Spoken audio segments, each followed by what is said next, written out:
एक मुलगा तरुण वयामध्ये तो आला आणि मग तरुण रक्त सळसळणार रक्त त्याच्यामध्ये होतं आणि मग तो कॉलेजला जात होता आणि त्या ठिकाणी मित्र त्याला भेटले आणि त्या मित्रांच्या नादाला लागून तो भांडण करू लागला आणि मग भांडण करता करता त्याची डेअरिंग वाढू लागली आणि मग इतर मुलांना ते मारू लागले आणि अशा प्रकारे आता पुढे चालून तो एक गुंडा बनला. मित्रांच्या नादी लागून गुंड बनला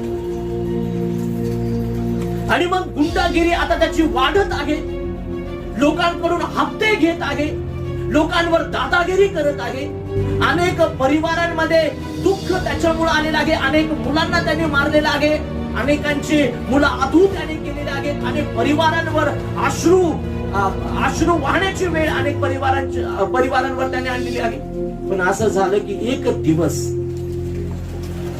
ज्या लोकांना, ज्या व्यक्तींना त्याने त्रास दिलेला होता त्यांच्यापैकी काहींनी येऊन त्याला तलवारीने मारलं आणि मग त्याच्या शरीरावर अनेक वार त्या ठिकाणी झाले.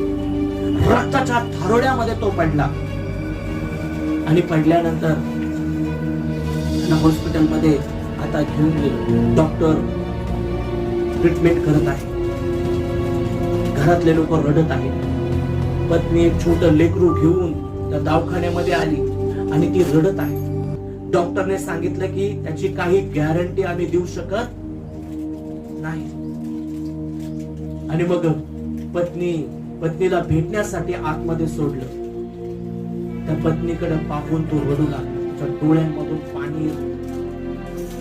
ती पत्नी ढसाढसा रडत होती, तिच्या हातामध्ये लेकरू होतं आणि आता तो त्या लेकराकडे पाहत होता, त्या पत्नीकडे तो पाहत होता आणि त्या पत्नीला म्हणत होता, मला क्षमा कर,